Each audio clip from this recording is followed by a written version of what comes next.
announced that on Monday the 14th he will make a very important statement regarding Russia. What do you think it will be? The fighting continues, and we continue to analyze the situation on the front. Let's move to the map. We can even say that it's becoming an operational encirclement, as the village is surrounded from the west, north, and south. The only way to supply our garrison in Kondratovka is from the east.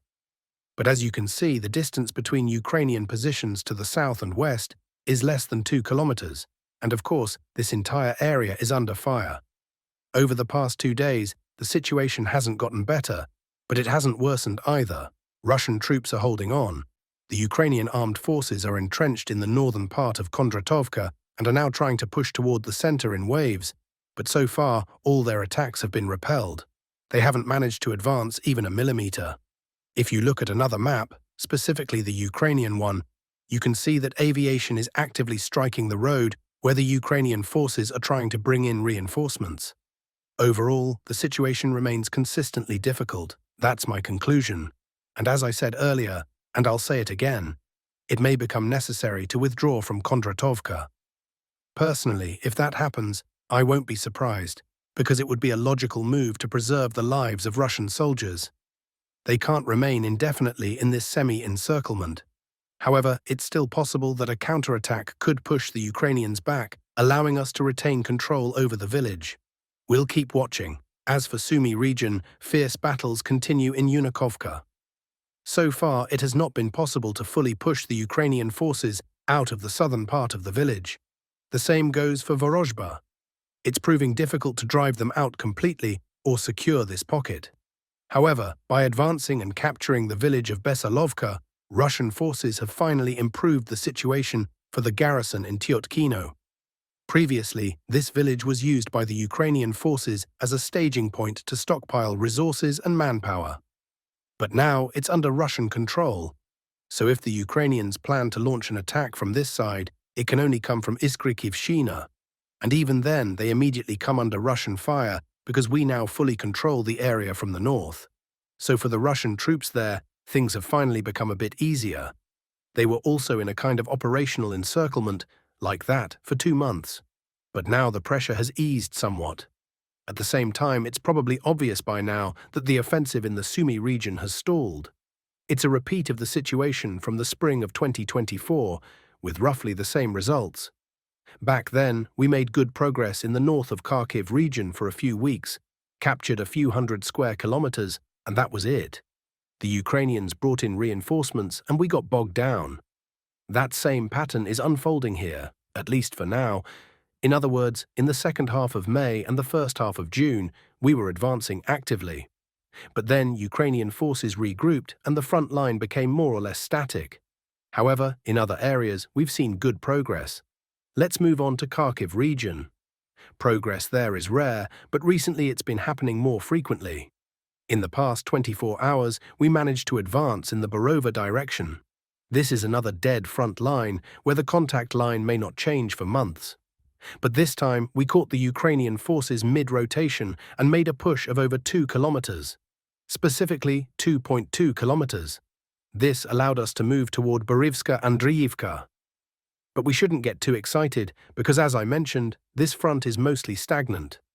Right now, it's 2.5 kilometers to Borivska-Andriivka, and I can't say how quickly we'll be able to cover that distance and enter the village. Yes, this latest advance has shifted the front line slightly in our favor, and we now occupy more advantageous positions. But if you look at a terrain map, it becomes clear that to the west of Borivska-Andriivka there is a high ground, held by the Ukrainian forces, while the village itself is in a low-lying area. So advancing directly along this road is a bad idea. It's like walking into a shooting gallery. We'll have to go around and take those heights first, and once we do, the village will fall on its own. But going around and capturing high ground is a tough task, so we shouldn't expect quick results. As for Borova, I won't even start. It's 9.5 kilometers from our current positions, and at the current rate of advance on this section, I don't think we'll take that settlement even by the end of the year. Things look much more optimistic on the Konstantinovka front. There, too, we made some progress in the past 24 hours. And overall, despite the slowing pace, we're still recording daily advances. Remember how yesterday we discussed how the Ukrainian forces pushed us back by 400 meters in Yablonivka during a counterattack? Well, in the past 24 hours, we pushed them back by more than a kilometer north of the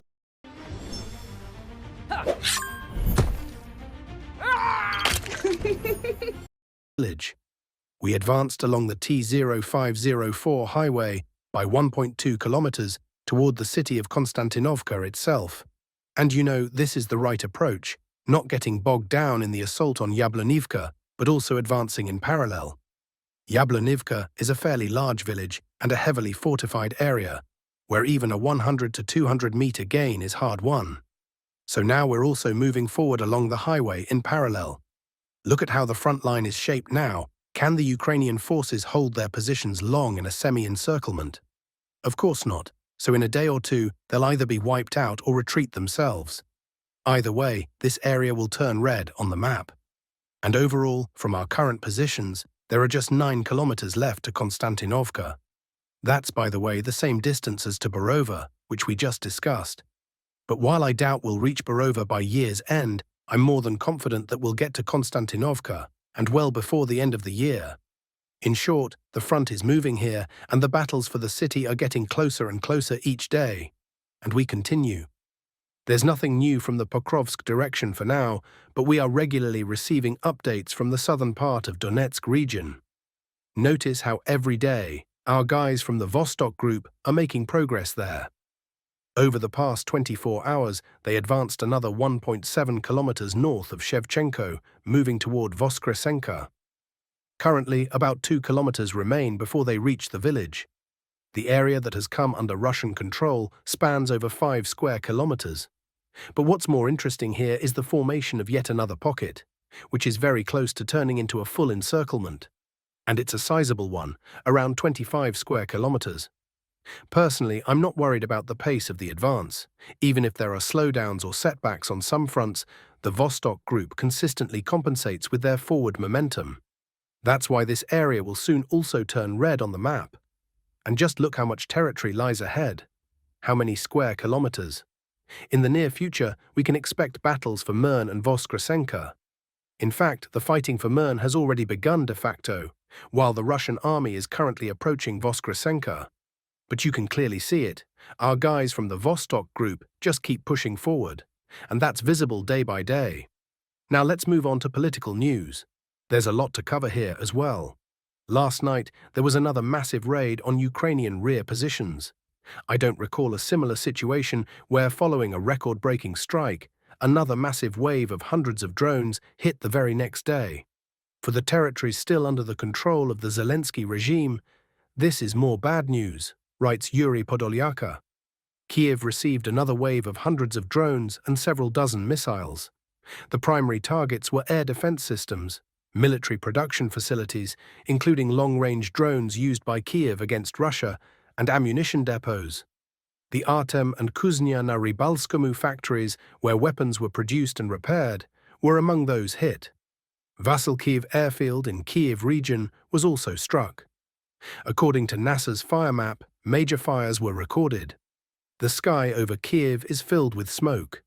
Air pollution has reached critical levels, especially on the city's left bank.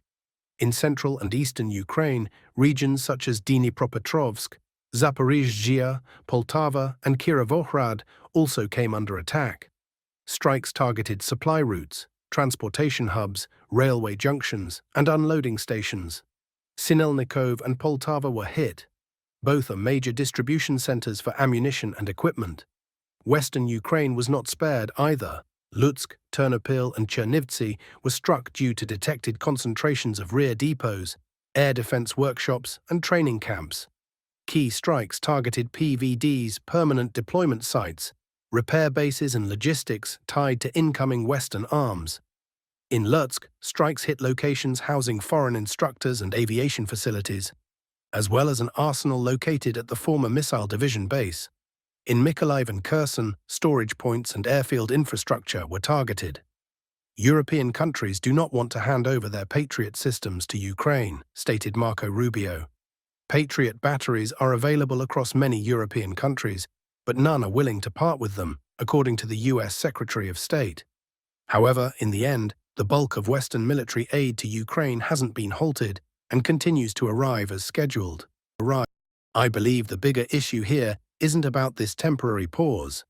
The real problem lies in the production capacity of Western defense industries, not only in the US, but in Europe as well, Rubio said. Ukraine's air defense issue is that there is simply no stock left, and what remains, no one is willing to give or sell. Russia has ramped up missile and drone production, exhausting all of Ukraine's and the West's reserves. On top of that, the war between Israel and Iran has consumed the remaining supplies that were supposed to be sent to Kyiv.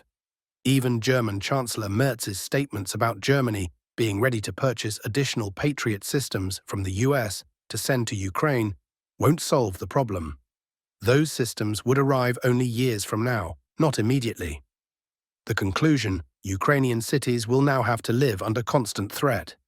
Any remaining Ukrainian military-industrial complex will be identified and neutralized, which will lead to a fatal outcome, since Russia currently outproduces both Europe and Ukraine in weapons manufacturing. Russian Foreign Minister Sergei Lavrov and US Secretary of State Marco Rubio discussed Ukraine, Iran, and Syria, according to the Russian Foreign Ministry. During the talks, they touched upon Ukrainian conflict resolution, as well as the situation surrounding Iran and Syria. The Foreign Ministry stated that both sides confirmed mutual interest in seeking peaceful solutions to current conflicts and in restoring Russian-American economic and humanitarian cooperation. At the meeting with Russian representatives, the US heard proposals regarding Ukraine that had not been voiced previously, Rubio said. I think it's a new and different approach. I wouldn't call it a guarantee of peace, but it's a concept we'll present to the president today. The United States will continue to engage with all sides in an effort to resolve the conflict in Ukraine, despite the current lack of progress in peace negotiations. Dmitry Peskov made a statement. Russia is waiting for signals from Kiev indicating either a willingness or unwillingness to enter a third round of negotiations. At present, it cannot be said that the peace process on Ukraine has completely stalled. Trump's plan: accelerated deportation and asylum case closures. The Donald Trump administration is preparing strict new changes to immigration policy.